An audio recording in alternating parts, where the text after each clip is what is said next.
Live from Lincoln and broadcasting across the state of Nebraska, it's the Average Joe Sports Show. This is the place for Husker sports with the biggest names, the best interviews, and all the inside scoops. I got a front row seat with a big tub of buttered popcorn and a greasy half-live chicken leg. Now, here are your hosts, Chris Schmidt and Elijah Herbel. Welcome to it. Weekend edition is here with the Average Joe Sports Show. Chris Schmidt, Elijah Herbel. We have Mark Kranak on assignment. Kranak back with us next week. There is swearing down in SEC country as the Pride of Fairbury, Bill Doleman, is embarked on spring break. So Mr. Doleman will be checking in here once he either A, buys a new computer because he flung his old one out the window, or B, gets the old computer fired up to join us. Brandon Vogel with us shortly from counterread.com. The Iron Horse, Gary Sharp, whose Omaha Mavs are dancing, and they'll find out tomorrow what seed and who they get to go knock off. Great to be with you. We'll get our starting five shout-outs. We invite you to subscribe and like to the Average Joe Sports Show on YouTube. That number keeps climbing. Appreciate that. Can find us on Twitter as well, AJ Sports Radio. Stream it also on Facebook with KFOR. Been a great couple of weeks with state tournament coverage in Nebraska, girls action last weekend, and last week boys action this week, and Championship Saturday gets going at 9 a.m. It's still an all-metro showdown in Class A, but some better showings by Lincoln squads and the surrounding areas. Going to be a fun day. The weather has turned to two middle fingers today from a good week of 70s plus. Some football to get into, Elijah, with Matt Rhule talking this week. We'll dive into a little Husker baseball as well.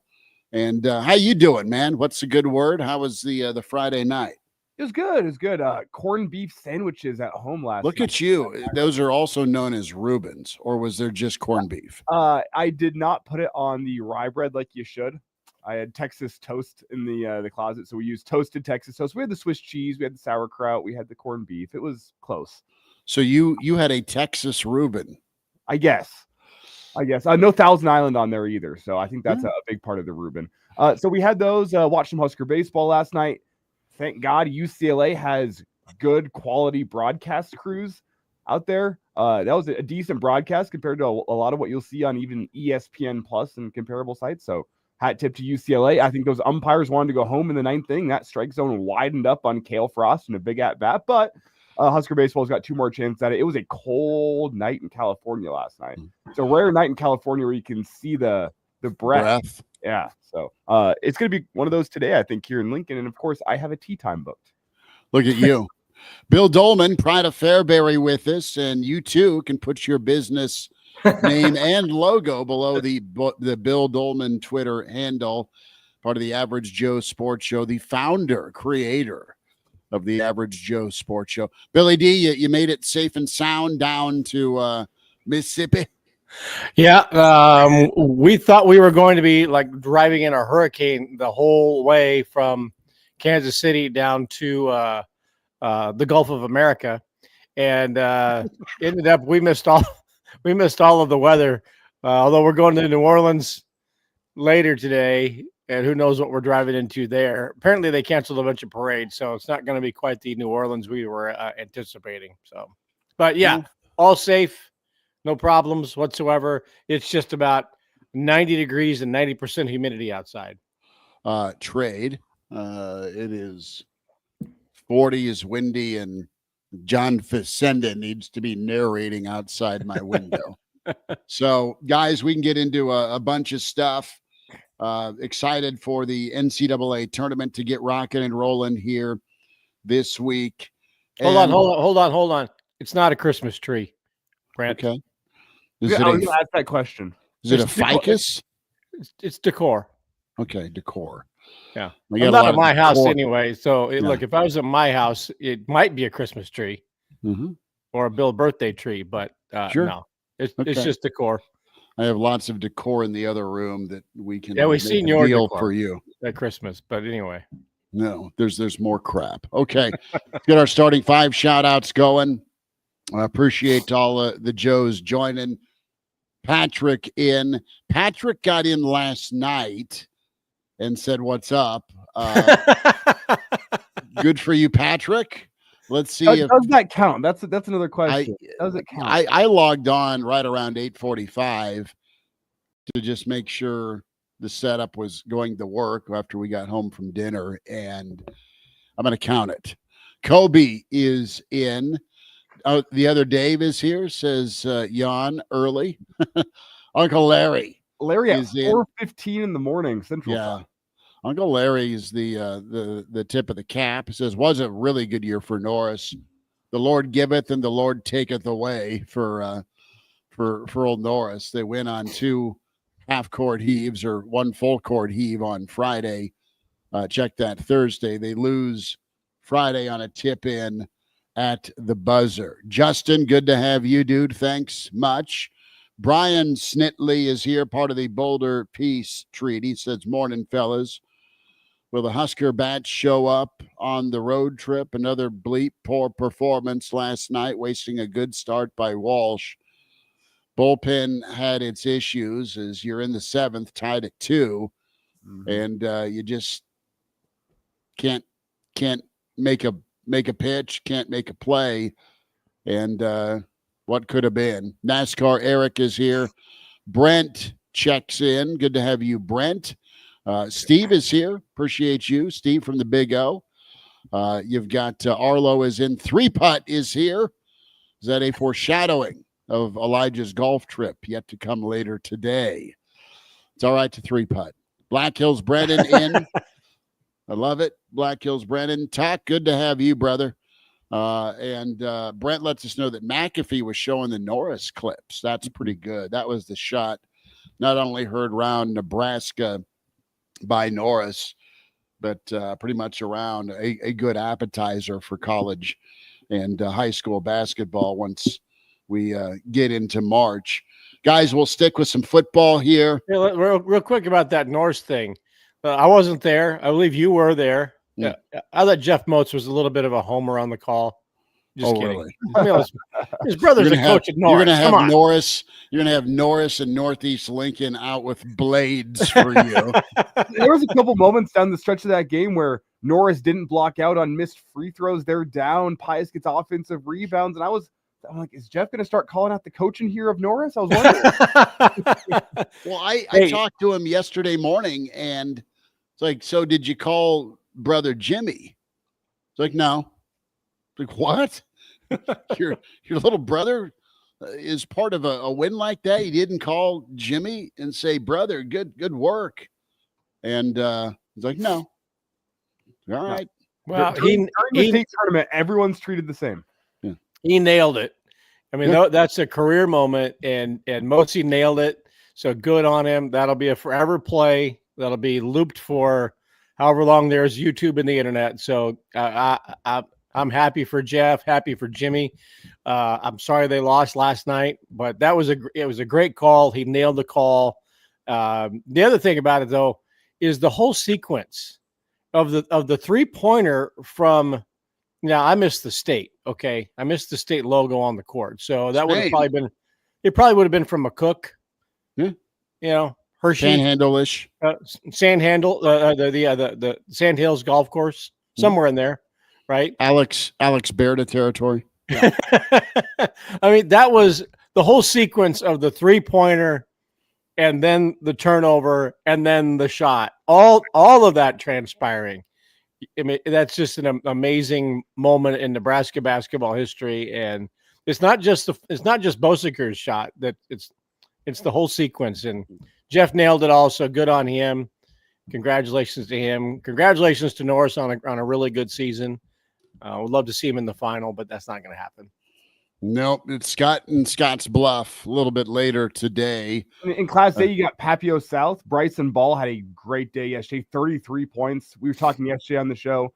Totally feels like a guy to me that's going to go off to South Dakota State, have a couple good years, and be really coveted in the transfer portal in a couple years. We'll see about that.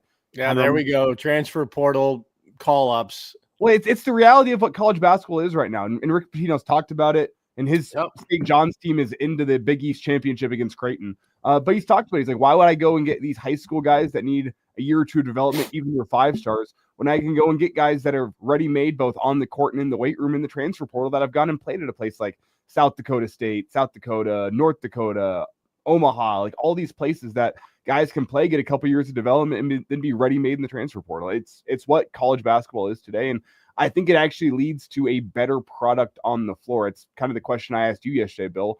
College basketball's got a good product right now. With all the veteran teams that you have out there in college basketball, it just feels like the parity is there.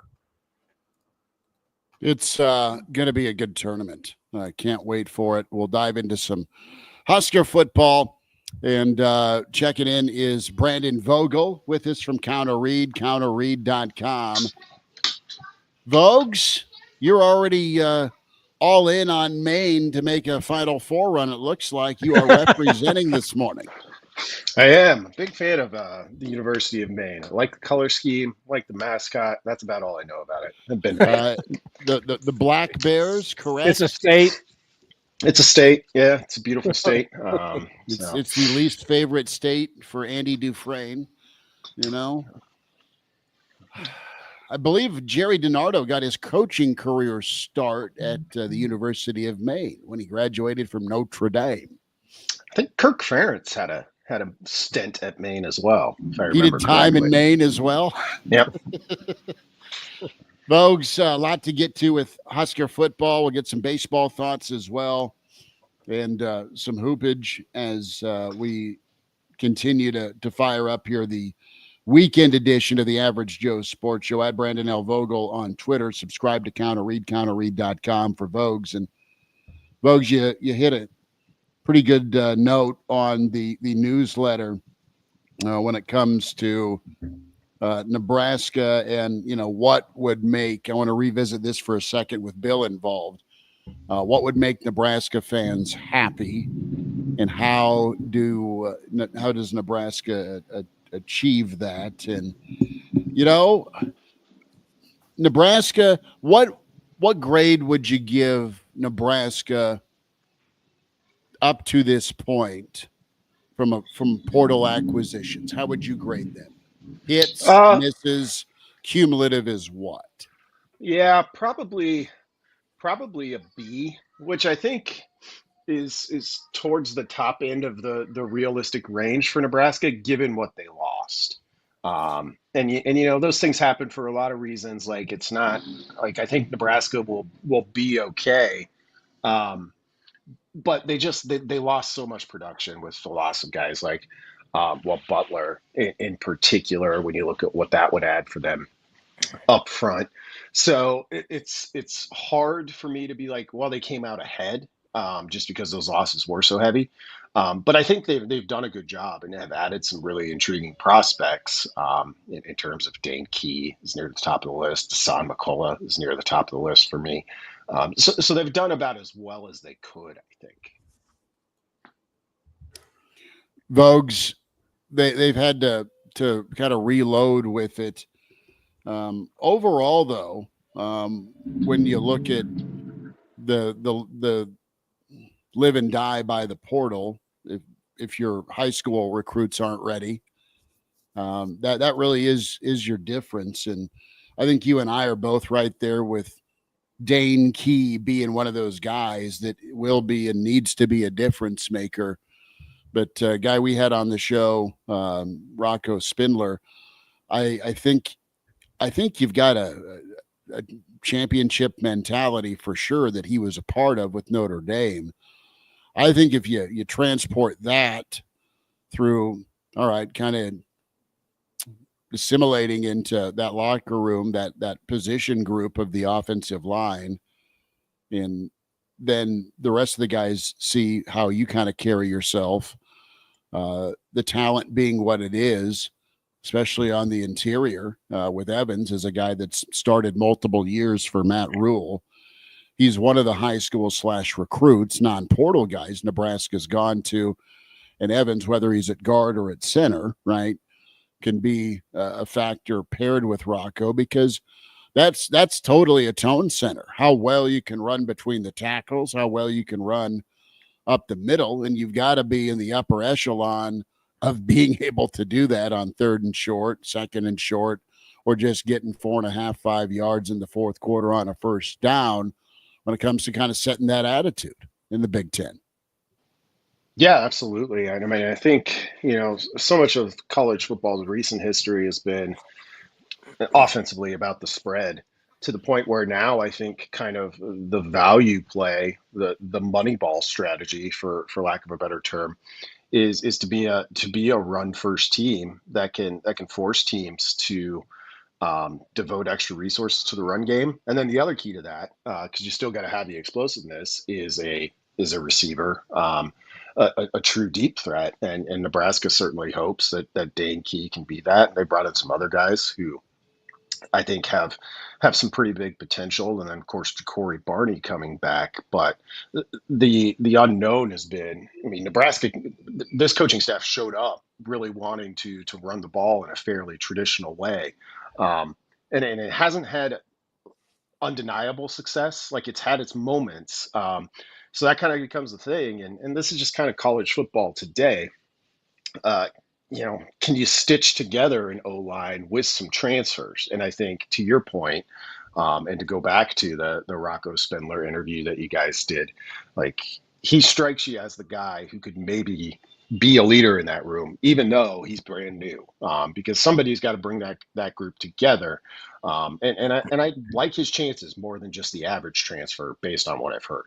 Well, doesn't he have to be, though, because he's such a veteran with the resume that he has from Notre Dame. And I think we've all thought Nebraska's offensive line has a lot of promise with a lot of young pups, but those pups have been, in the kennel for a while, and only Gatula has gotten out.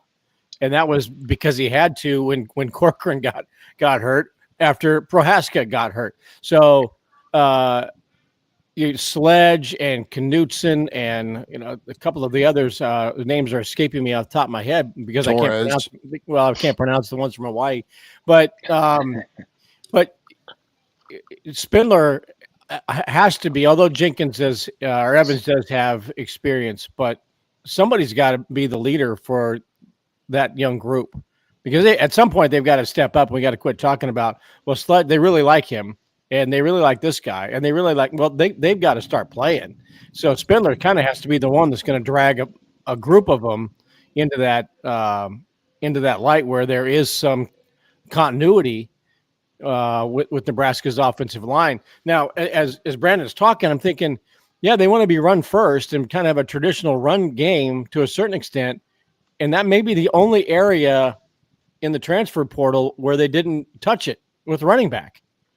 Right? I mean, they've got the freshman coming in, Parker, right, from St. Louis. Mm-hmm. There's still spring portal, Bill. Right. Yeah, I know. God, Lord knows I know. But it is interesting that's a focus of this offense. Yet of all the areas, they even brought in a quarterback. In the transfer portal, offensive line, wide receivers, much talked about. You've got some. Winery on the defensive line, McCullough at linebacker. You brought in a couple of defensive backs. If they want to run the ball, they've gone, yeah, we're pretty good with what we have.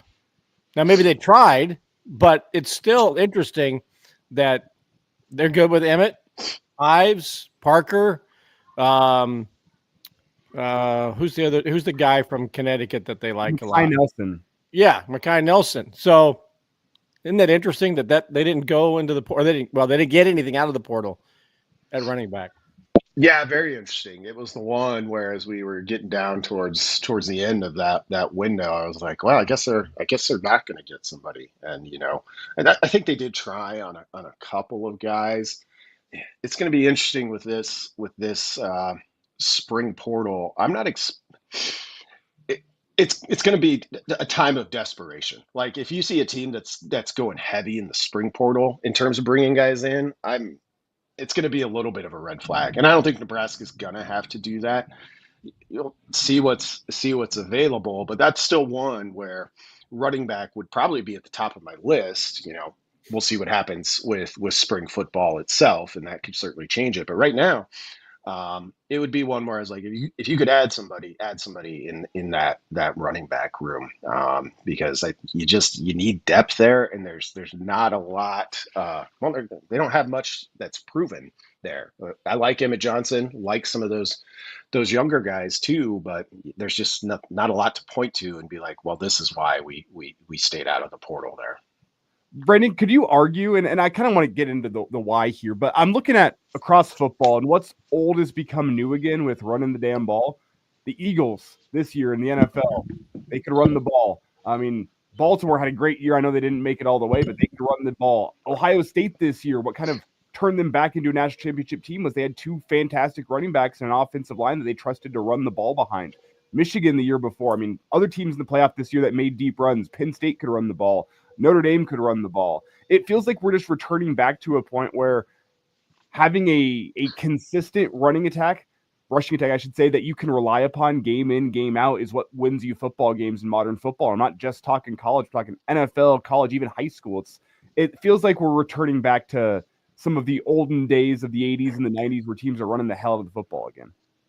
Yeah, that's why I kind of think it's the value play now. And it'll sound weird, but I think Michigan and its run to 3 straight college football playoffs and the national title is maybe the best example of that. Now, Michigan has Michigan talent, and they were able to get big offensively, which, when you think about the past 10, 15 years of college football, a lot of defenses got smaller and more versatile.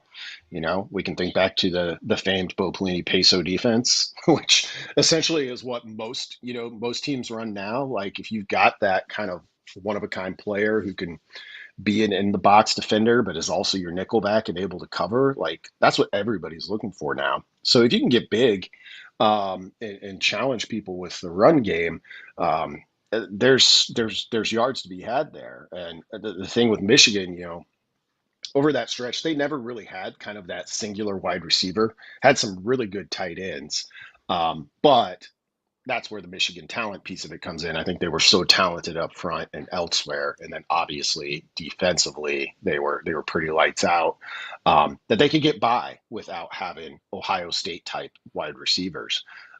So we watched that work very well recently, and for now, I think it's still kind of the way to go, particularly if you're in Nebraska. The conversation this week, Brandon, also to follow up on that, has been about Dylan Raiola, his body composition, his weight. Matt Rhule spoke about that. That's the follow-up to that is the dual threat nature. Jalen Hurts was dual threat for the Eagles. Will Howard was dual threat. Riley Leonard was dual threat. I mean, Lamar Jackson's dual threat. There needs to be some threat of quarterback run from Dylan Raiola. What do you want to see from him in that regard? Do you want to see designed runs as just a guy who breaks contain and gets 15 yards whenever the defense is in man coverage? What do you want to see? What do you think is advantageous from Nebraska's point of view for Dylan Raiola running the football? I still think you have to be pretty careful with it. I would like to see an occasional designed run mixed in, but to go back to Ann Arbor, I think J.J. McCarthy is a great example. Did everything you wanted from like a pure kind of passing standpoint, but he could hurt you with his legs when needed and when that was the advantage to be had. We didn't see that really at all, like maybe a handful of times against Dylan Raiola, to the point where they stand out. So I think that's an extra phase to his game. The Matt Rhule mentioning you can't be the player you want to be at 240. Obviously intentional from Rhule. Like, he gets up there and he says those things for a reason, and I'm guessing it wasn't a surprise to anybody who was supposed to hear that. So I'm wondering if there's a weekly weigh-in going on. And to Dylan's credit, Rhule also points out the commitment part of, all right, the guy is trying to reshape his body. He is working out. He is in at 6 a.m. One corner of the gym, there's Dylan going Rocky Balboa. The other quarter of the gym is Matt Rhule with the rest of us doing the old man workout. And hey, Well, good on both of them. But no, the willingness to run, and to me, to kind of throw my 2 cents in here with Elijah's question, I need to see Nebraska willing to run the quarterback, willing to go get the scramble a la Patrick Mahomes. Mahomes ain't going to run it a ton, but when he does, he murders teams. And the other part of it, Casey Thompson, the guy, think about him in the zone read game in the red zone. The guy had 5 or 6 touchdowns as a quarterback, and it's that equalizer against a defense where you got to play 11 on 11 and you sprinkle it in just enough. It is tough to defend for a defense in the red zone where you got to worry about everything else. So that's kind of where I'm focusing in on. Get me the third down and short. If it's a third and medium passing situation where good luck playing man, he'll just scramble for it. Or if you got Emmett really getting after it downhill, or whoever else in the running game, just think of some of these 4th and shorts Nebraska didn't get this past season, if they would have had the quarterback run element to it, opposed to a handoff that got stuffed, or someone trying to win the high jump from the 7 to get to the 1. Or having the ball inside the 5 at Ohio State and not being able to score a touchdown in a game that you could have won. I don't understand why Schmidt isn't getting Dylan one of those NIL deals from the Lincoln Weight Loss Clinic. I mean, he went from Klitschko to Canelo Alvarez fighting weight. So why don't you hook them up, man? I mean, it worked for you. I know. If this will shock the panel, but Daddy also stopped having Templeton 8 days a week, you know?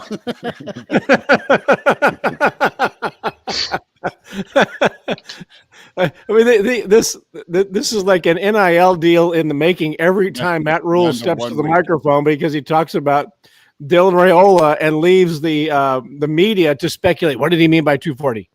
What did he mean by that? What did he mean by that? So there's an NIL deal, I think, for somebody to say, hey, Dylan, if it's not working out for you at the best restaurant in Lincoln called the Training Table with the best workout facility, maybe we have something in Lincoln that might help out. So Matt Rhule will quit talking about and speculating, giving the media something to speculate. But this is off-season conversation, right? Sure. This is what we do in Nebraska. We talk about the weight of a 20-year-old 5-star quarterback.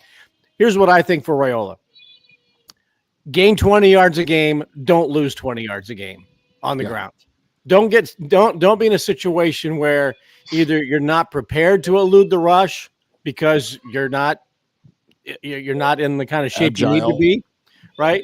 And if you can get 20 yards, positive runs on 5 scrambles or design runs a game, maybe one of them's for 15, another couple are just diving back to get back to the line of scrimmage, 20 to 30 yards. Remember at the end of the Illinois game, in overtime, Nebraska gets about the 25-yard line that ends up on the other 45. That can't happen. He needs to have some elusiveness and some threat to pick up 5 to 10 yards, maybe a couple of first downs a game. Yeah, you're probably going to get sacked, but on average, dollar cost average on this, 20 plus, not 20 minus. I think that's a really good number. I just looked at it quick. Dylan Raiola's top rushing game, 31 yards on 9 carries at Ohio State.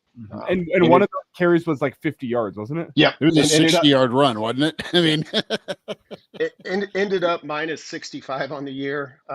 Lost 52 against the Illini in that overtime loss. So don't know how many of those were in overtime, but a lot. Right. 20 to 30 yards gain per game on average, right? Yeah. That's your net. No, yeah. I love it. And I think five true carries is about right. College includes sacks in those numbers, but just know when to dial it up. Brandon Vogel with us, the weekend edition of the Average Joe Sports Show. Like and subscribe on YouTube and Find and watch also on Twitter, AJ Sports Radio. Go ahead, Elijah. I'm just still sitting here thinking about Dylan Rhule getting up post game, talking about the fact that he modeled his body after Chris Schmidt this offseason. That is so wrong. That is awful. That's gross. Look at you created, Doleman. Proud of the weight loss, but need to lean up myself. At your age, you need a Templeton every now and then, so it's okay. Yeah. Just a bit. Well, Vogue, so we hit a little football there. Interested to spend a minute body by Schmidt, Charles. That is trying to dry heave for all of us. But let's hit baseball, Vogues, while we got you. And we know how important conference play is in reality for Nebraska baseball after really kind of going into conference play, limping a bit. They got off to a good start, had a good start by Walsh. Got a really good game-tying home run in the 7th, and then bullpen just couldn't hold it. This team is trying to stabilize right now. You still have opportunity, right, to fix it this weekend, but you don't want to waste what you got last night from your starters and your offense. You battled back. You just couldn't find the strike zone. And I know, Elijah, you watched what the strike zone became, but it was just difficult with Nebraska being right there. You tie it up in the 6th. You go to the bottom of the 7th. You give up 3, and it's 2 walks. It's an error on a wild pitch, and poor old Drew Christo only lasts 2/3. Finally gets out of the 7th there, but it's a guy that's been in the program a long, long time, and he wants to be better next time out. And I also wonder with that, like, is Drew Christo still going to start on Sunday after that outing? Were you trying to get him out there for 1 inning, hoping you could throw him back out there on Sunday? I was a little confused by his appearance even out there in the first place. Yeah, I mean, it's they need a spark. They need to turn things around pretty soon. So days like today, you kind of look at this. Okay, this series, you lost a tough one last night. Today feels a little bit close to like a must win. You don't want to go into the 3rd game already down 0-2 for a team that's trying to get things going. I guess the good news for that in the future is Nebraska's done a good job of creating opportunities. I think 8 left on base last night. So there's a chance that, when you take advantage of those opportunities, you can go on a little bit of a run. Pitching and defense are of course, had some issues there as well last night. But when I look at the past couple of weeks for Nebraska, particularly conference play, like they've had opportunities, they just haven't capitalized. And that's one of those things where either things change and you kind of regress positively to the mean, or they don't. It's a sign of something larger. And Nebraska's in for not the season anyone would have expected in the preseason. This season has been I'm trying to go back in the Rolodex of my mind, which ought to be a song, but the only time Nebraska's really been blown out was that 2nd game of the doubleheader against Louisiana. For the most part, this is starting to feel like Nebraska football losing 1-score games, Fred Hoiberg and Nebraska basketball losing 1 or 2-score games in the last 45 seconds or 10 seconds of games, and always on the wrong side of the ledger. And it's been like, well, that 1 inning, that 5-run first inning against Washington, that did him in. Or last night, it's a close game, but they gave up 3 runs in an inning and couldn't come back in the final 2 at bats. There's been so many games like that. Kansas State kind of comes to mind where they're close, but it's just that one. And now you're going to get back into the John Sanders line. Well, we won the 1st inning and the 3rd. We lost the 7th. John Sanders, Nebraska's former baseball coach, who would chronicle games by who won innings, even though it was a 500 baseball team. So they have 1 or 2 innings per game where they do themselves in and are continually in scramble catch up mode. They've not really been in the position where they've been the dominant team and won throughout. Maybe the Washington series finale, but it's just 1 or 2 innings a game, and they find themselves in a hole they can't get out of. And last night was an example of that. They're going to be out there for 10 days, getting to know whether they like each other or not. They got 2 more games with UCLA. They got a couple of games with Pepperdine, and then they have USC, who is not having a good season either. Now, this is still early on. I think USC started conference play 1 and 2, like Nebraska did, but they're a 500 club. That's a winnable series on the road.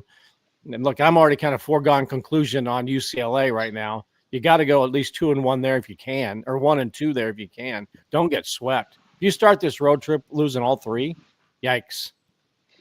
Yeah, that's where I'm at too. I talk about this so frequently that I'll not say too much on it, but this is kind of the defining characteristic of Nebraska athletics on the men's side as a whole. You know, you talked about football constantly falling behind. It's been the case for baseball. Look back at this recent basketball season. Nebraska might be feeling a lot better going into, well, we know it's a foregone conclusion now. It might be in a different spot going into Selection Sunday.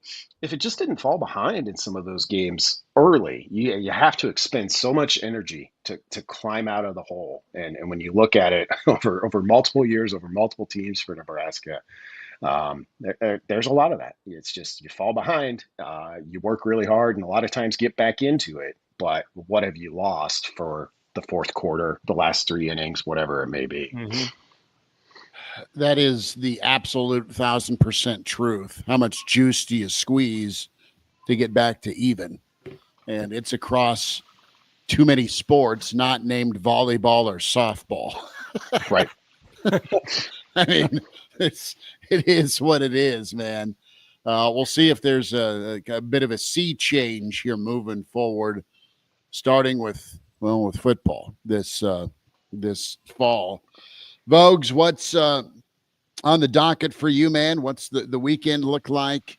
What's the latest with Counter Read? And tell folks how they can be a part of it, what you and Aaron Sorensen are up to. Yeah, you can head to counterread.com and see what we're all about. We do 4 newsletters a week. 2 of those are free and open to anyone. 2 are for subscriber only. My subscriber only newsletter this week was kind of settling on what I think the equation is for Nebraska football. You know, I think every season kind of has one of those where you can determine, okay, well, here's what needs to happen. Here's the bets like the coaching staff is making based on what we can see from recruiting, transfer portal. And that's going to spin me off in a couple more directions this week. Writing something about 9 wins this week, not because I'm predicting Nebraska to get there, but we all know that number holds kind of a unique place in Nebraska history. So going to explore that a little bit and what it actually takes to get there in college football today. So that'll be coming up this week for me. Do you have any barbecue hankering? I haven't asked this in a while. Do you have anything going on the smoker? No, because we are in it's going to get bad here in the Tennessee Valley today. Weather-wise, you may have heard some of the thunder in the background. So it's bad. I thought that was just, normal, natural sound that my wife is waking up. I didn't think that was you. No, he's doing the show by candlelight right now. Can't you tell? Pretty much. It's batten down the hatches day here. So, well, then let me ask this question: the best first thing to throw on the smoker after a long winter, you get that thing fired up. What's the first thing to get you back into that barbecue smoking rhythm? I usually start light and just do a simple pork shoulder, do some pulled pork. You can always, this is my favorite thing too, towards the end of that smoke, you just throw a couple of sausages on there. Barbecued sausage is one of my favorites. So that's usually That's your non-conference season opener. Like you're gonna win 42-7, hopefully. I love that. And then you can get into conference play a little bit later. Start thinking about some brisket or beef ribs. Okay. Establish the run. Establish that run early. Sausage check. Yep. Pulled Southeast pork, sausage, you. pulled pork, you. Yeah. I think that's just Arkansas, right? Well played. Vogues, be safe. Buckle in. Vogues will be coming to us next Saturday wearing a football helmet. And be safe, dude. Thanks so much. All right. Thanks, guys.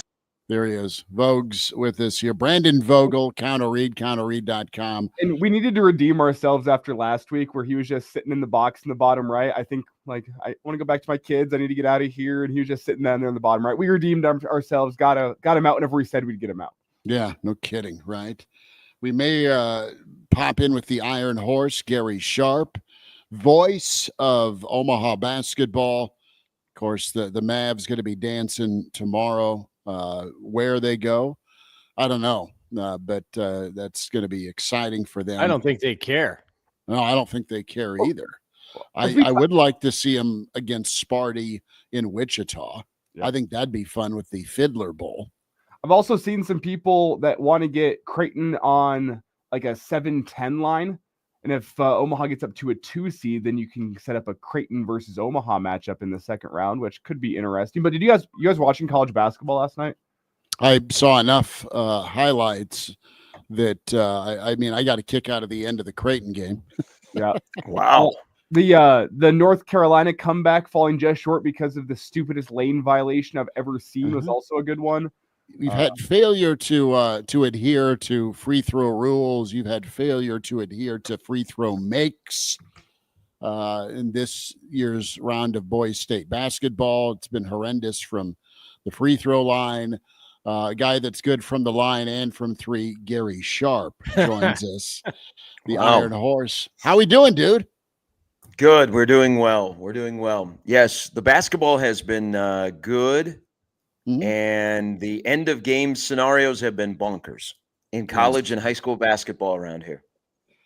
It's been a party. That's why you love it, man. And you geared up for tomorrow? What's going on tomorrow? Well, there's going to be a party. There's going to be an announcement. There's going to be all sorts of great feelings. That's what's going on tomorrow for Omaha basketball, dude. Yes, it's a big day for Omaha basketball. It's going to be pretty cool to see their name on a line.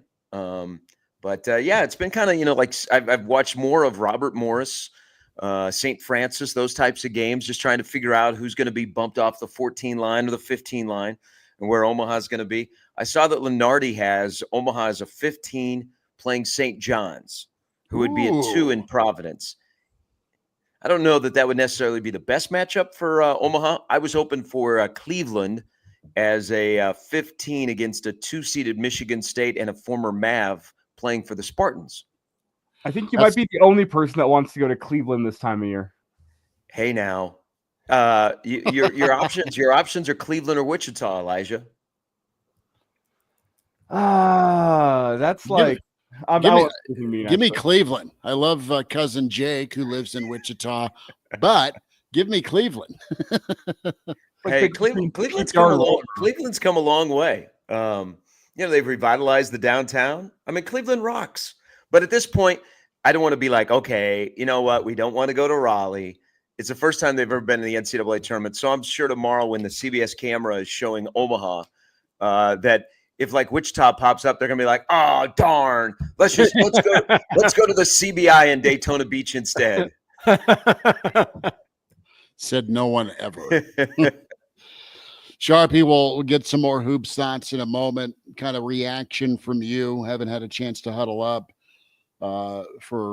since the Sunday live edition, but interested to get your kind of take on Matt Rhule and then three of the portal additions that we got to hear from this week for Nebraska football. Spring ball gets going here on the 24th, and I know it's a different and new spring session as far as how the end of the adventure goes. But Nebraska's got a lot to do on their to-do list. But you know what? Still some excitement here with maybe what you heard from not only the head man, but some of these key pieces they brought in. Yeah, I mean, we've talked about this. They're in a better spot than they were when they left the Pinstripe Bowl. Mm-hmm. Position-wise with coaches, they've upgraded in spots they needed to. They put value of importance on certain positions, and they went out and they backed up those thoughts.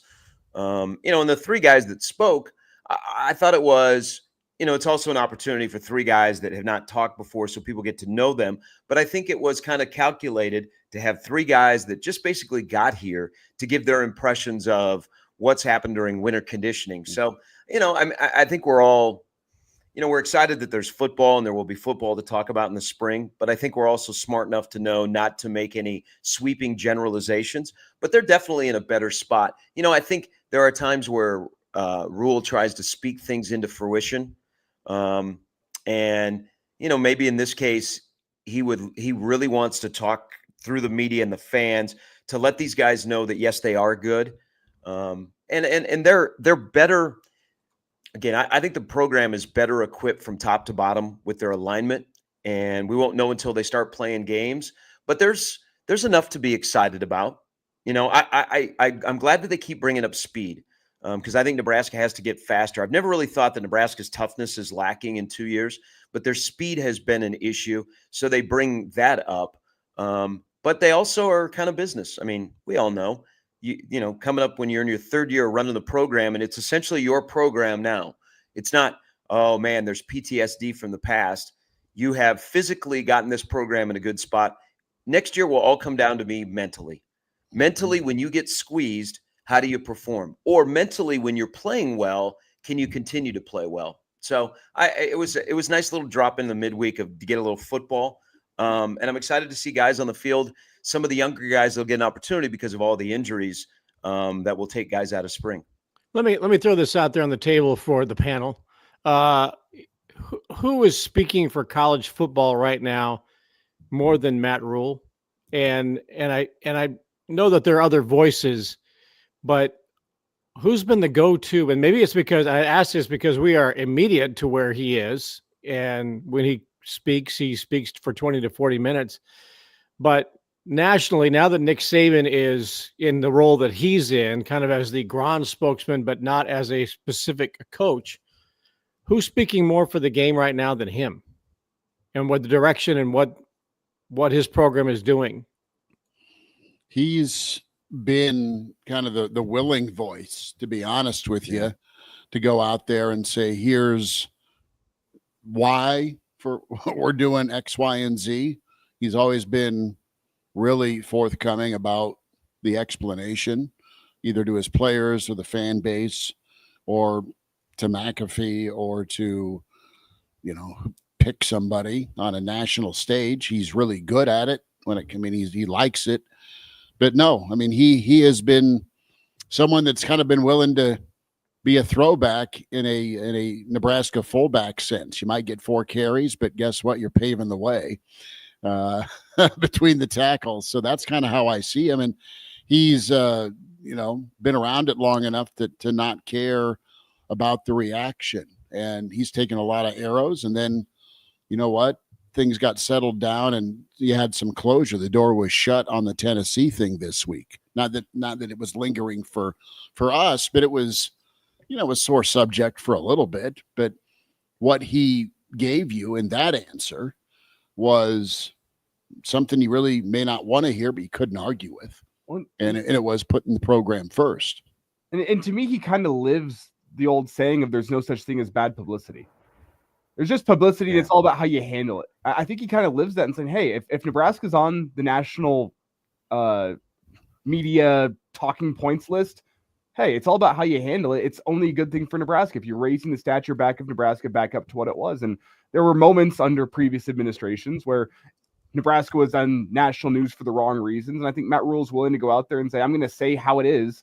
And it's all about how you handle that publicity to get the right reaction out, if you get what I'm saying. Last thing, too, till you get into a winning November, and he's working on that, till you get into contention of a college football playoff, what you got right now is the ability to get on the national stage this way, through talking, through interviews, through podcasts, through being accessible. So take what you can get right now till you get there with your team. Well, and the other guy that kind of lives that is Signetti at Indiana. He was going out and being brash and braggadocious, and guess what? People are talking about Indiana because this guy at the top is saying that he's getting on the floor of an Indiana basketball game and saying he wants to go kick the hell out of the top teams in the Big Ten.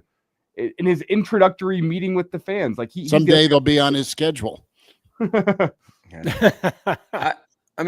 think, Matt Rhule is on those shows and podcasts for a reason. He's a popular guest, and they know that he's going to be pretty blunt. It's weird how the spring game and how each school handles it has become a battleground. I don't think anybody's speaking for the sport. I think they're speaking through the sport to the benefit of their program. And I'm okay with that. Okay. I'm not looking at Matt Rhule going, oh, he's wearing the shield of college football. I want to look at Matt Rhule and go, he's wearing the shield of Nebraska and do what's best for Nebraska. And he does that. He does a really good job of representing Nebraska first with an eye on, hey, this is where the sport is going. But at the end of the day, it's a very selfish sport. Everybody is in it for themselves. It's not like when they're on the recruiting trail, they're like, oh, hey, we got the guy the other day. You can have this guy. It's every man for himself, and it's every program, and you got to fight for survival. And it's good to have a guy like Matt Rhule who gets on the national stage and does a really good job of blending, okay, I think this is what the sport is, where we're going, but also this is where Nebraska is going. And so he does a good job of bringing that together. I find it funny, Oregon just started spring practice. They're going to have a game. They're going to play 11 on 11. Lanning said, as long as I'm here, we'll have a game. And we want BTN to show it. You have Texas, there's 19 Power 4 programs that have altered their regular spring game. Texas isn't doing a spring game just because of the length of their season. Florida State isn't really doing a true spring game because their stadium is being completed. Nebraska brought up the tampering stuff, which I think was the wrong thing to do. There is no tampering. Come on, man. It's just everybody is like, it's become the battleground that is so college football. We think we believe in one thing, but it's so out there, and it's everybody representing their brand, and I'm okay with it. Your brand gets stronger when you do things on the field, and I think Matt Rhule is keenly aware of that. If he is advocating for Nebraska, Nebraska gets stronger if Nebraska is better on the field. They get to move up the chairs at the Big Ten meetings, so to speak. So it's I didn't want, and I'm glad he didn't really do this on Tuesday. Tuesday is when you're talking to the local media, I want to talk ball about the current team. Okay, we want to know about the current guys. If you want to go on McAfee or you want to go on a podcast with Urban Meyer and talk national stuff, that's great. But I don't need 40 minutes when you're talking local about national topics. People want to know about the current team, and he did that on Tuesday. So I'm ready for spring ball. It doesn't kind of like feel like it, but I'm ready for spring ball, and I'm excited. And there's some names that were thrown out there on Tuesday that you're like, okay, here we go. I like this. No, it's a good scene with the acquisitions. You've got Hope and Spring, and you know what? You're going to take another crack at it with Nebraska and what you have at quarterback. And Elijah and I were chatting about that this week, and kind of the dude factor and when's the last time Nebraska had multiple like go-to guys on an offensive side of the ball. And we can kind of reel off the names from yesteryear where I look at that 2013 offensive line where you had a guy like, Searles, a guy like Spencer, that were two guys that spent time in the NFL. You also had a little more than a decade ago, a 1-2 punch in Amir and Rex, and your receiving core was nice when you have a guy like a Kenny Bell and an Enunwa. Okay, so you go back a little further, think on the offensive line with a Riola, Finoti, and a Hochstein. I mean, we're going way, way back, but Nebraska needs to get back to that point where they've got multiple guys, obviously, on the offensive line that can go do their job, but you have so many options. And I think Dane Key, to go choo-choo here with the hype train, I mean, he could be that wide receiver that has shown every year he's gotten better in the SEC. Now he's in Lincoln. He's a guy who can get open if Nebraska wants to throw the football for a key moment, a key conversion in the game with what they brought in. And you know what? I'm also excited to see Emmett Johnson, just like how he was challenged and how he kind of finished the season. So there's a lot of TBA with this offense, but I think we all, and I'm going to speak for us and you can shoot me down, I think we all feel like, with the transition that is Rhule with this defense, it's going to need to be an offensive first football team early in the season. They're going to need to be able to score some points. Am I, maybe it's my show and people I interact with. I like this discussion. I would say that Amir is the last guy for Nebraska that could change a game on a dime. Yep. Like if you're in trouble against McNeese State, you look around the huddle and go, 8, go save us. They haven't really had that guy. Trey Palmer was close. Trey Palmer was close, but he wasn't that. Yeah. And yes, and he would be the closest to Amir. Why in this discussion in the offseason about Nebraska in 2025 does 15 not immediately mention? Well, I think you feel like it. Like he'll be okay, like he'll make the jump so we don't need to include him, or is there something else? Because he is the most important person he is. In that program. I said this yesterday, and Dylan wants to be coached hard. And so 2 straight press conferences, Matt Rhule has commented on his weight. I caution people that have not heard to watch Rhule speak. Just reading it compared to hearing Rhule talk about it, you get a different context. Sure. If you read it, you're like, oh my God, he's crushing his quarterback. If you're there and you heard him talking about, you don't really get that impression. Mm-hmm. But Dylan wants to be coached hard. So they're coaching him hard. We know what the expectations are. We know what Dylan is. Dylan is a brand. Dylan is out there, whether he be at basketball games, taking pictures, signing autographs, all of that kind of stuff, or he's in, a party in Lincoln up on a stage with a local rapper. Okay. He's everywhere. We haven't seen that in a quarterback that is so comfortable being out there in public. Adrian was a really, really nice guy, still is a really nice guy. Adrian liked to be very private, but Dylan is out there. But Dylan is doing the work. He's picking the brains of guys that just got here. He's helping recruit a Dane Key. He's trying to put stuff into his craft. It would be like the biggest gut punch, guys, if it doesn't work. I mean, there's been a lot of gut punches, but everything is set up. They have hired his offensive coordinator. They have built the roster around him. He is invested in trying to get better. If it doesn't work, if it doesn't go to 24 touchdown passes, less than 7 interceptions this year, Nebraska's scratching 9 wins, they're being talked about the playoff, it will be the ultimate gut punch. And you'll be like, why? And you'll be like, why didn't this work? Because Nebraska, instead of having Bryce Williams and Juwan Gary and going in the portal and like, okay, let's get the misfit toys to go with them. Nebraska said, we got Dylan Rhule. This is what he needs. Let's go get him. We got him. Everything is set up for success. So how and when do we know that it's headed in the right direction?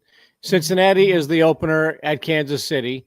We don't know how good Cincinnati is going to be, but Nebraska should start 1-0. You've got the renewal of the rivalry with Akron to get them back for the game they pulled out of 8 years ago. Because if they play that game, Scott Frost's trajectory as Nebraska's head coach is completely different. So we got to get back for Akron. Then you've got Houston Christian. Is that week 3? Mm-hmm. That's the rent that is due for the satellite camp. Okay, so you have 3 quizzes potentially. Cincinnati could be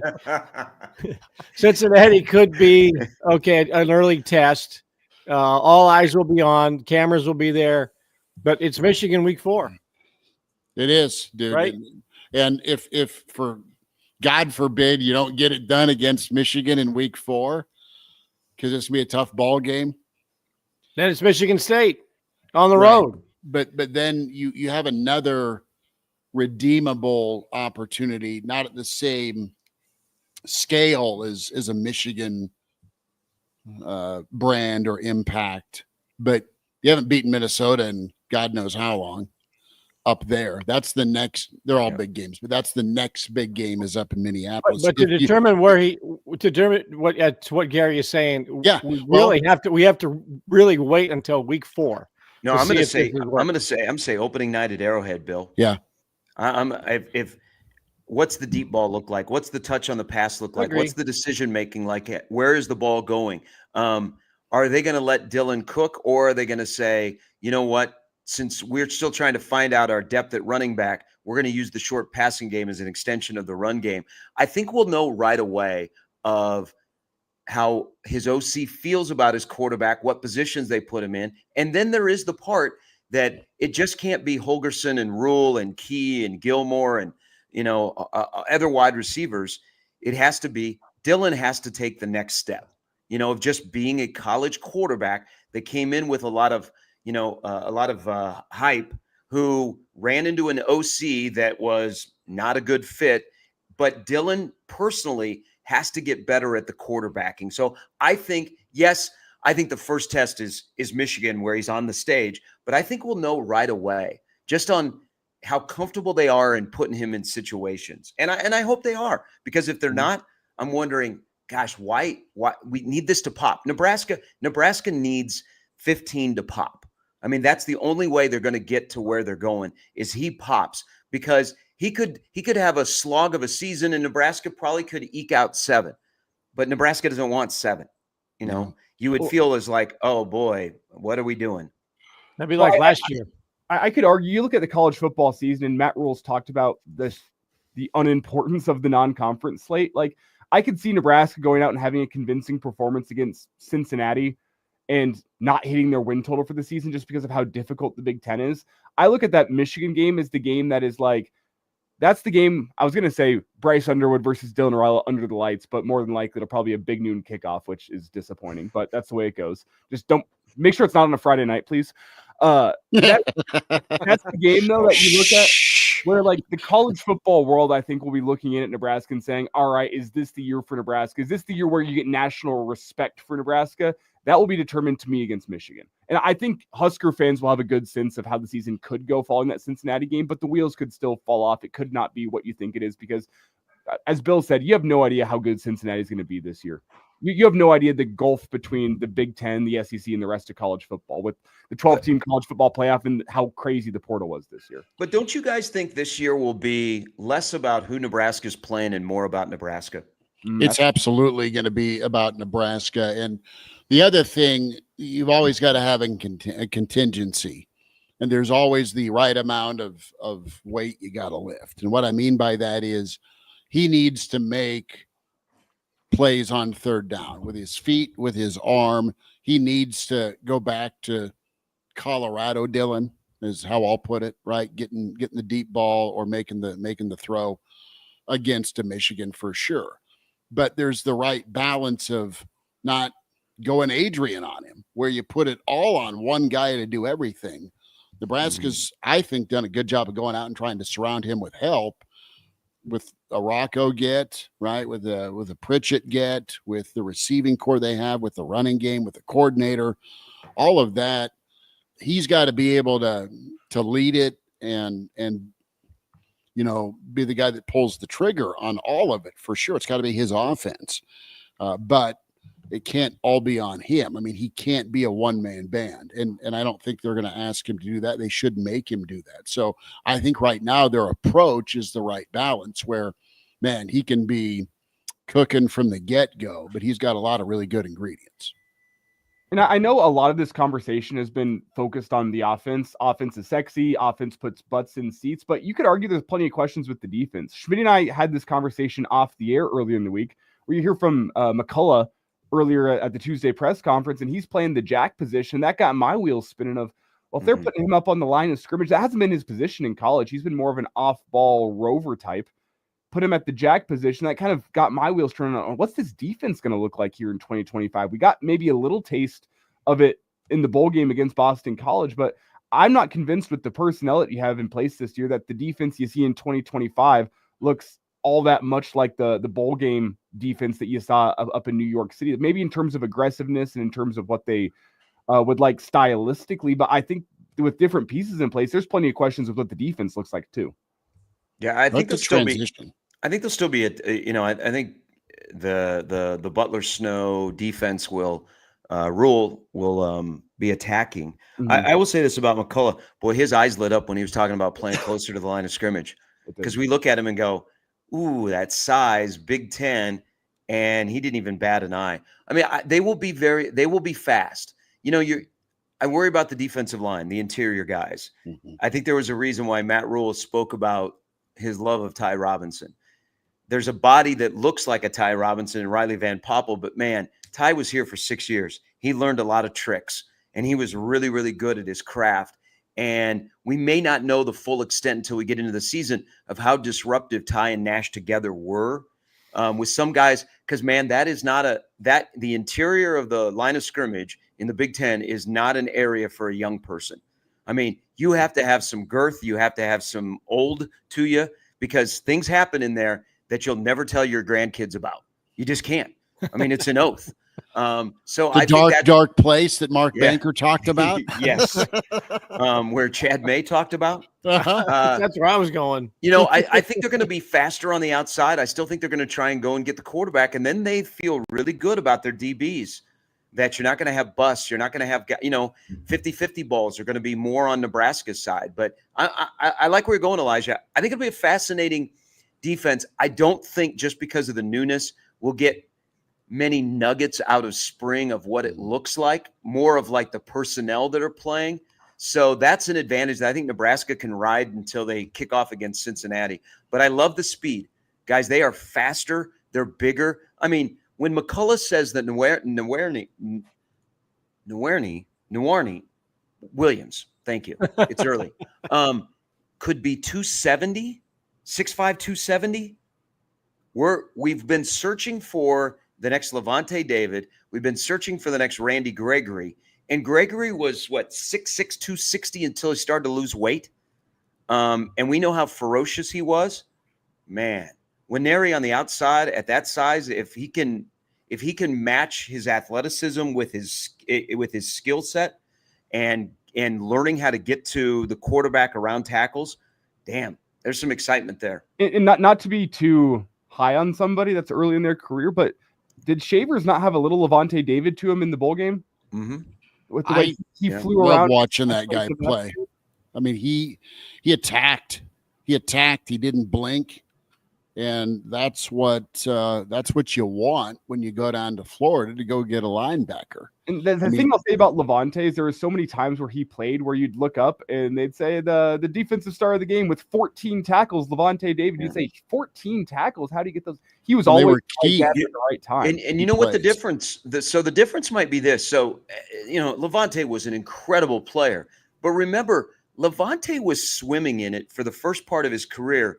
He was just out there playing ball. Mm-hmm. Like it's pretty widely known that he didn't know the plays. And they just were like, okay, but you got to be on the field, see ball, hit ball. Because was it Roach who got hurt preseason? Yes. Yeah. And so Levante gets on the field and they're like, just go out there and play. Now, as he played more, he got a better understanding of what to do. That's where, Shavers, I think you hear a little bit of Shavers talk football. He's very, very smart. Like, he has got quick reflexes, not only the physical part, but the mental part in diagnosing what's happening, like pre-snap and then what's happening in that moment, which gives me a lot of excitement for what he can do. Because I think we're going to see him as an all-around linebacker. And we're not going to say, man, that guy's a hit sticker, hit broke dick. He's a guy that's just going to go play. Sorry, I won't go Bruce Pearl on you. He's not going to be just a guy that we say, hey, just go out there and play. I think he will play with a purpose.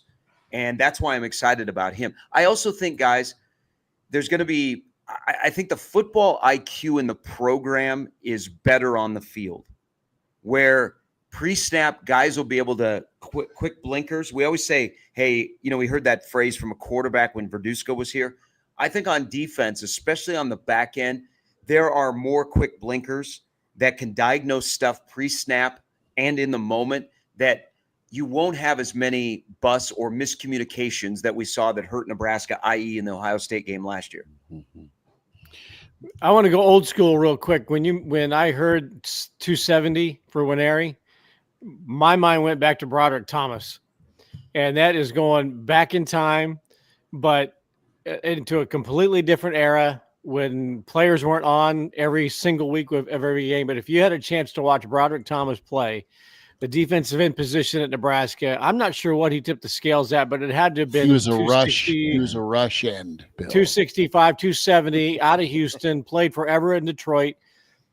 To watch him play, because on the opposite side, and God love the Jeff Jamrogs of the world, but every team lined up and went that way and away from Broderick Thomas. Yet Broderick could still make plays on the opposite side of the field, chugging at 6'4", 6'5", 270. He was still making tackles from, say, his left rush in position, 15 yards downfield on the right side, because that's the way teams attacked all the time.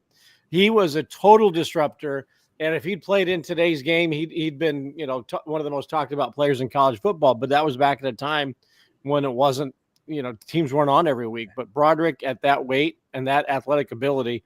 So when I heard 270, that's the first player that came to my mind. I mean, to your point, 6'4", 260 was Broderick Thomas. His combine was 253, but his playing weight was a little higher than that. Well, let me throw another one in here where you say, okay, to be a certain size, you got to play a position. Well, you were talking about Broderick Thomas, Bill. Look at Grant Wistrom. I always laugh because Grant was listed as 6'5", 255, and we have all spent some time around him, whether in his career or post-career with him being back in Nebraska.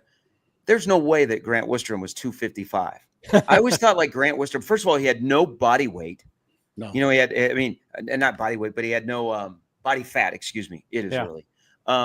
He was ripped. I always thought that he was like 240, and he was playing that position and dominating like he was. But 6'5", 270 is a large man.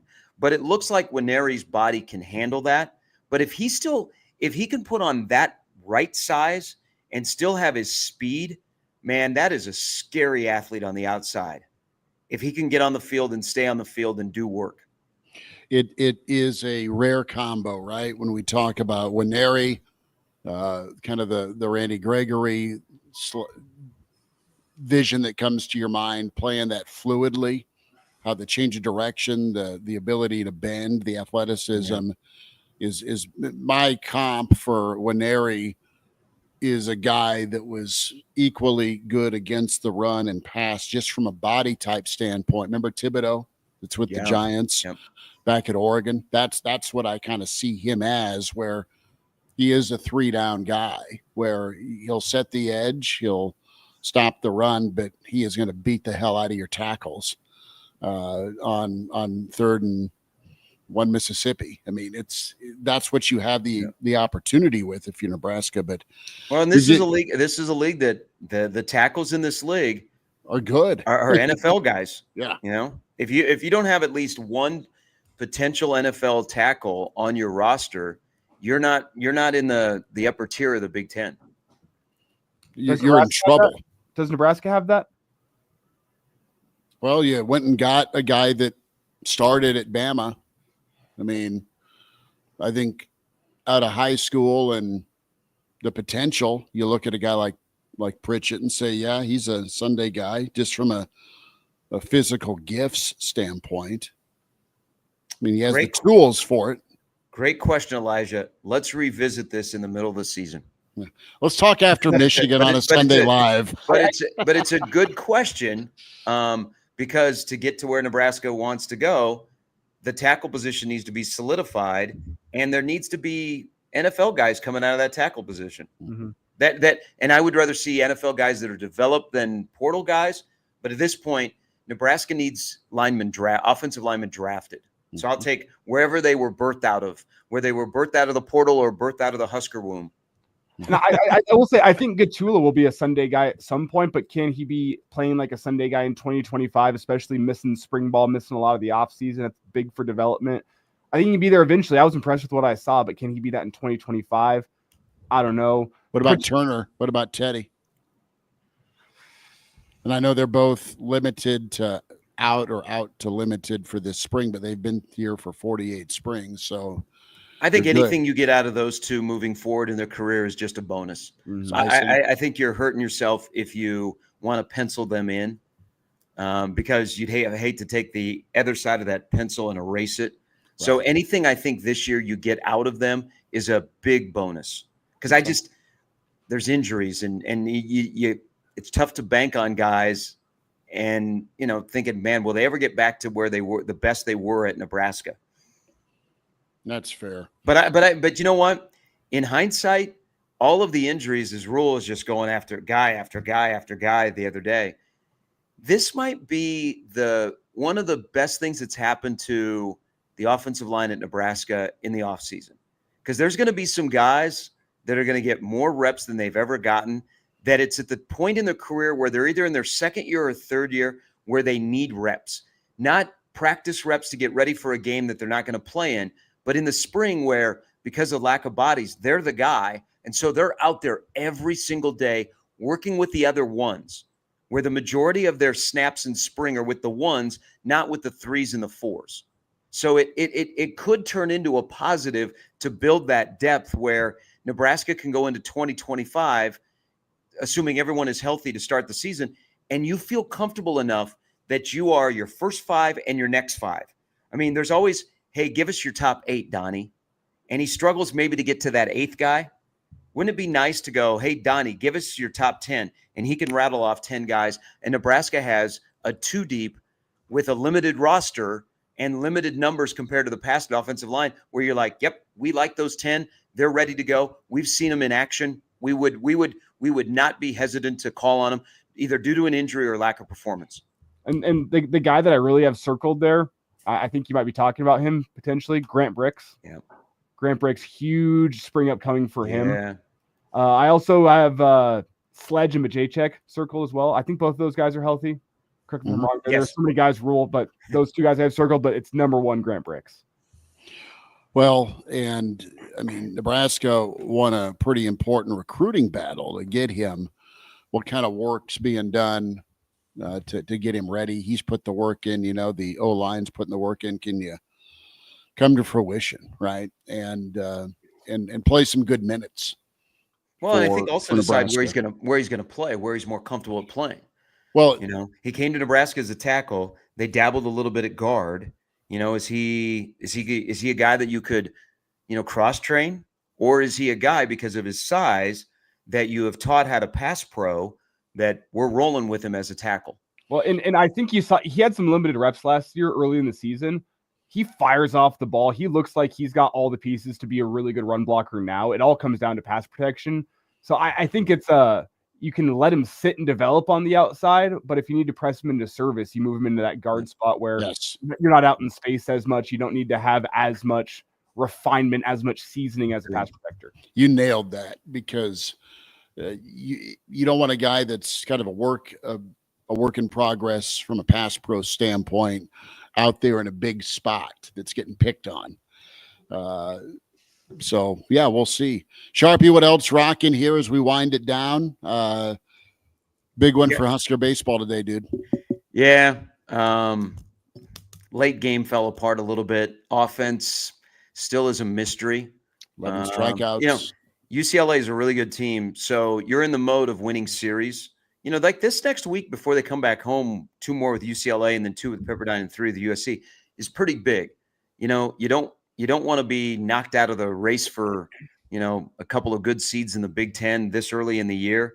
I think it's going to be a claw back to be back into consideration to host a regional, but you got to start winning series. And so today is a bounce back day for Nebraska. And I think an important day for Ty Horn. They dabbled with Horn being the number 1 guy against Washington. Didn't work out so well. He's back in a more familiar slot. So let's see how he responds. But man, they got to be able to find some offense. It's a veteran lineup. That's one thing we didn't really worry about this year. And it's just they're not getting on base. Too many strikeouts, not enough walks. Home runs are down. Stolen bases are down because you don't have guys on base consistently. I don't think they've laid down a sacrifice bunt. And going into last night, they were last in the Big Ten in on-base percentage. So there's like a lot of stuff to like about Nebraska baseball. And you saw the attitude in the midweek when they swept Wichita State. It just, they haven't been able to put everything together for 9 innings where they're great at the plate and they get the bridge of a good starter to the bullpen.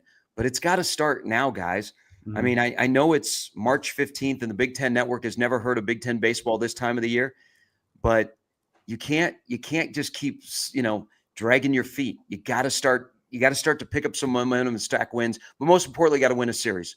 As long as you win 2 out of 3, that's winning a series. So they have to find a way today to get the series even, and then find out any way, anyhow to win tomorrow. But today's a pretty big game against it, which would be a nice little RPI move the needle if you could win a series against UCLA. And I think given the way that game ended last night, I think you're going to have a pretty motivated baseball team today. I'm not sure if you guys were watching. I was. We hit on this early in the show. Cale Frost went up there, took 5 balls, and was called out on strikes. It was painful to watch. And that would have put the bases loaded. From a fellow umpire. That would have put the bases loaded in the top of the 9th with 1 out. And instead you get 2 outs and you get picked off at first base. I don't think the team was mentally in the right place following that strikeout, because Cale Frost had a good at bat, and those have been few and far between this year. God, they should have taken his free base, but yeah, they didn't run the bases well last night. It was just like there really hasn't been a moment this year where they've matched the piss and vinegar of their manager or their head coach. Right. Well, and this team has only been good under Will Bolt whenever they match that gritty beats pretty mentality. That's the only times they've been good, and they've not shown that to me this year. They're working on it. Welcome to Nebraska athletics, boys and girls. No, I know. Absolutely. Sharpie, enjoy your day tomorrow, man. Excited thank for you. In Omaha. Sharpie will be dancing. We'll be talking with a Sunday live Average Joe sports show. 10:30. We'll do it live, as somebody screamed on Inside Edition at one time. Yes. And make sure you like and subscribe to the Average Joe Sports Show on YouTube, on Twitter, AJ Sports Radio. Thank you. Spotify and iTunes as well to like and subscribe with the podcast. Before we get out, I do want to ask one more thing. His opinion. One more thing here. The Creighton dunk at the end of the game last night against UConn.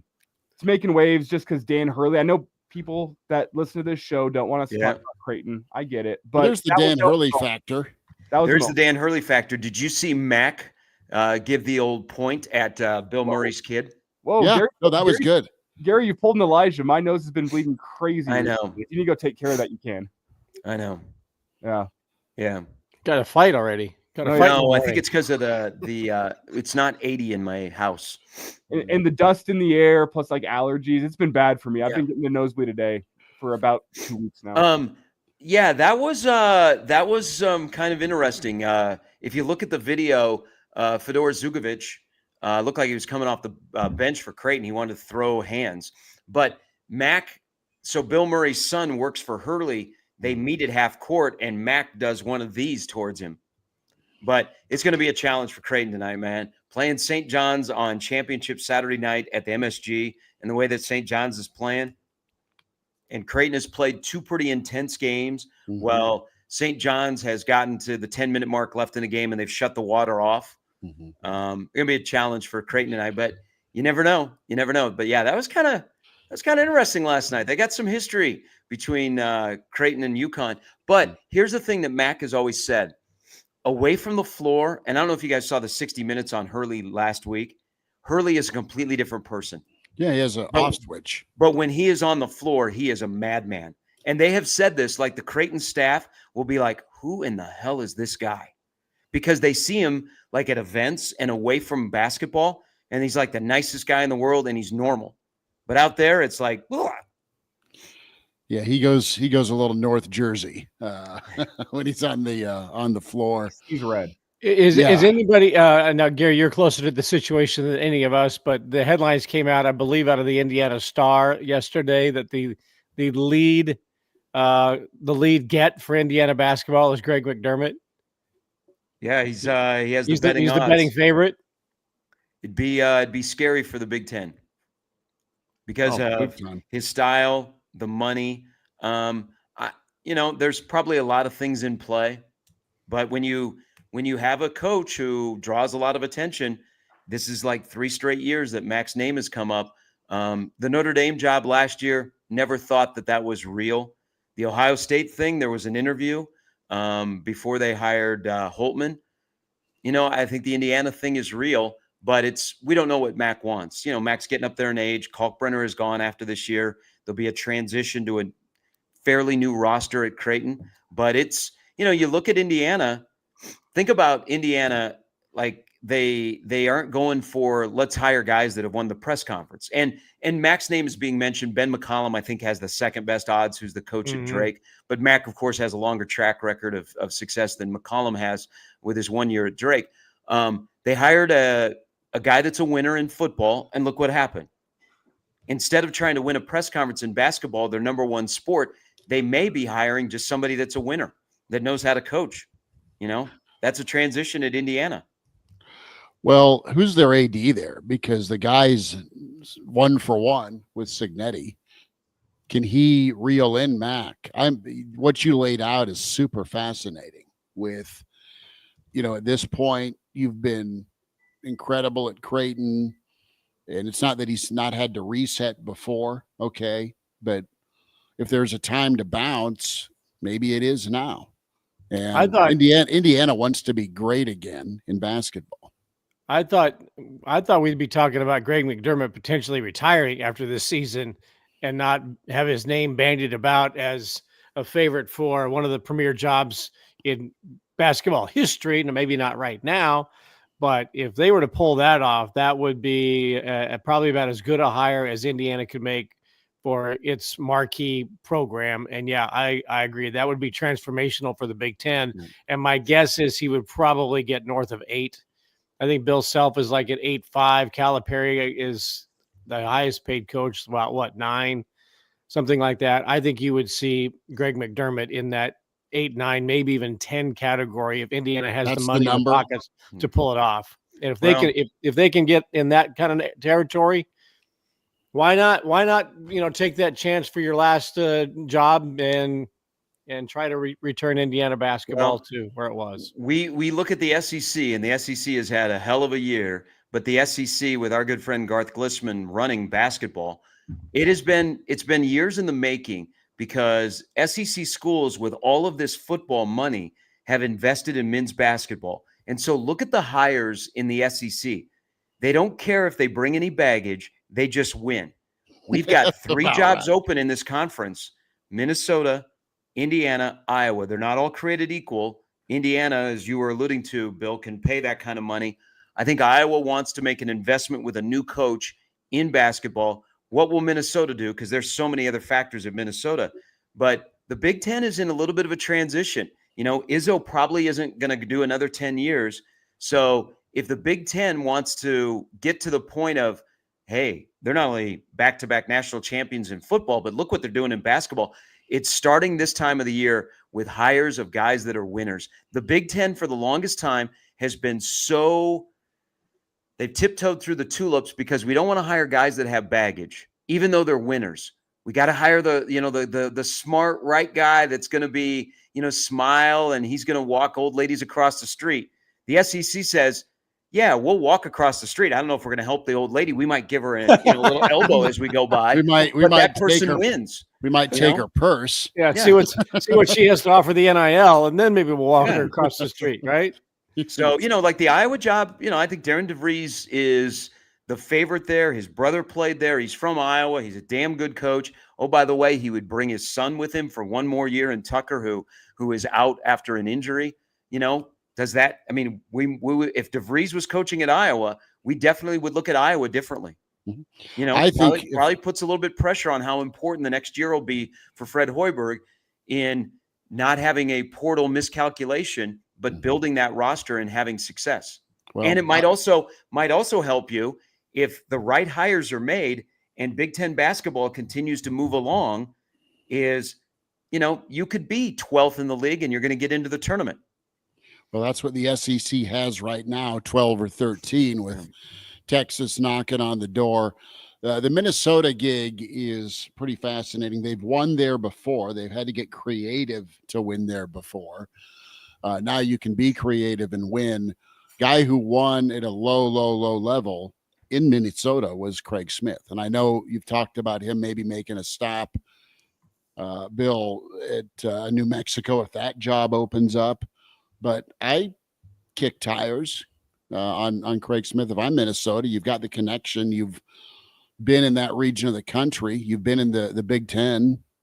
So that's maybe that's an option for Minnesota, but it's third on the list. I don't think he did a bad job at Utah. And I think most people would look at it and go, yeah, they were 500 when he got fired this year, but he's really well respected. Minnesota could do a whole hell of a lot worse. And I think he would have a great opportunity at Minnesota they're probably not going to be a top 5 contender in the league, but we can get in more respectable. But you got to remember one thing with Craig is the last time this job was open, he interviewed for 9 hours. Yeah.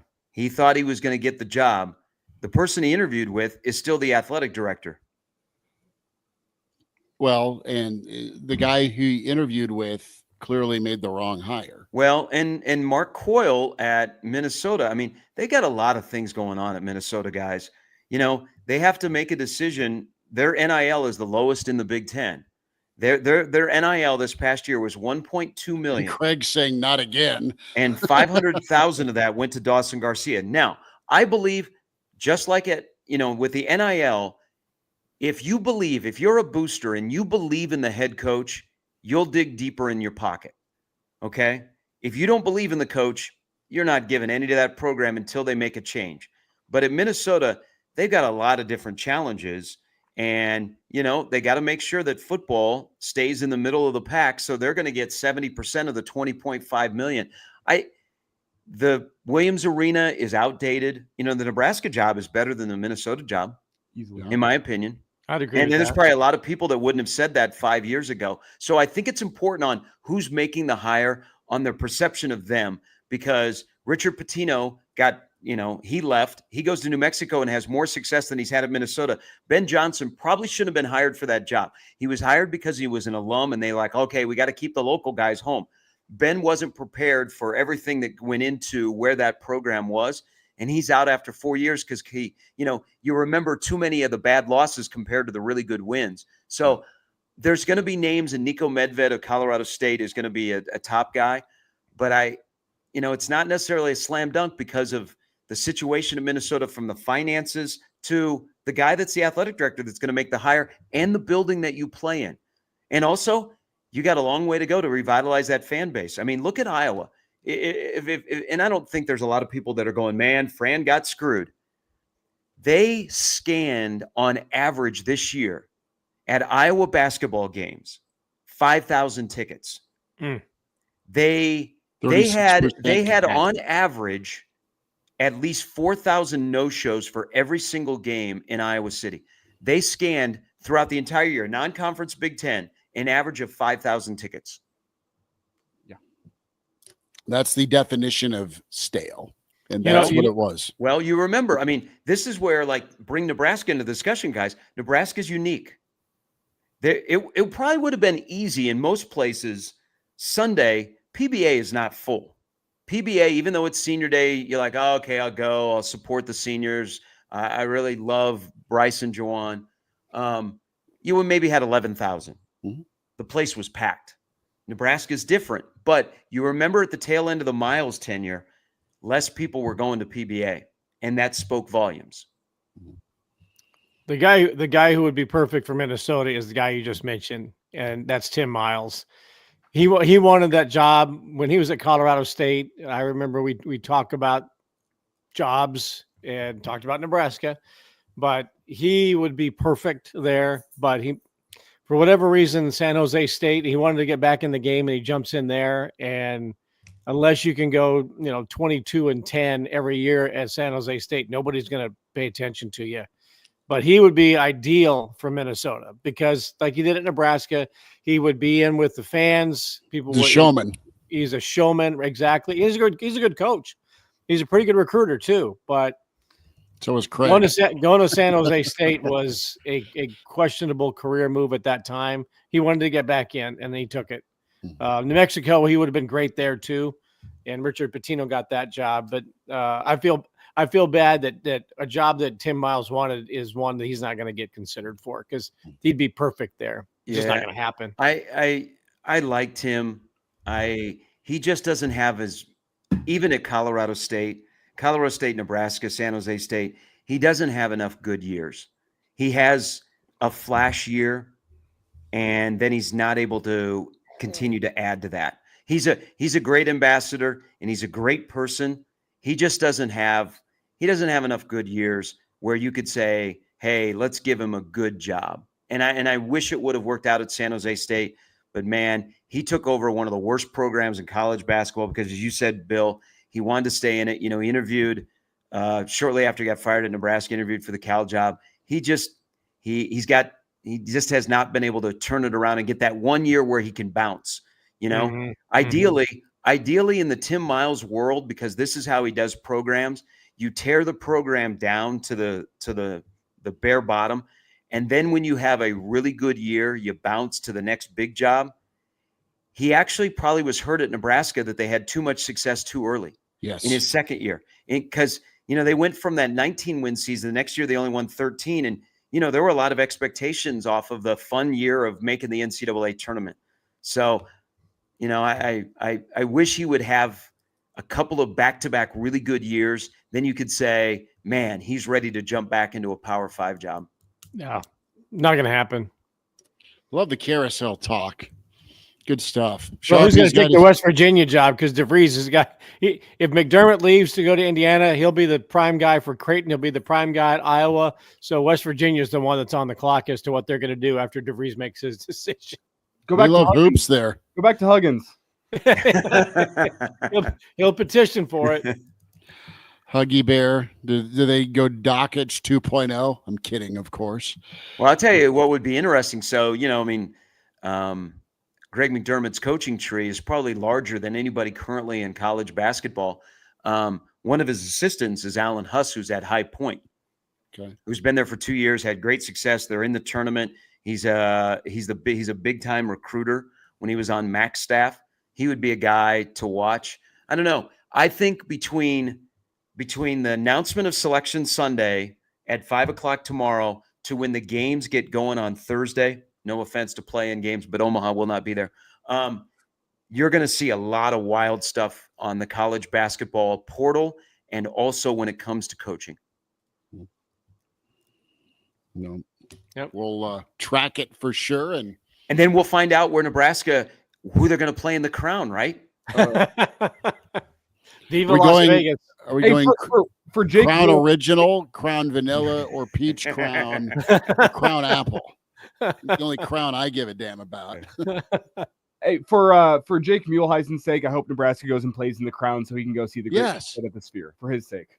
Yeah. No, that we got to pull for old Mule and a chance to see the Grateful Dead. Good call, Sharpie. Yeah, you know how guys feel about that. I think Nebraska's season should be over.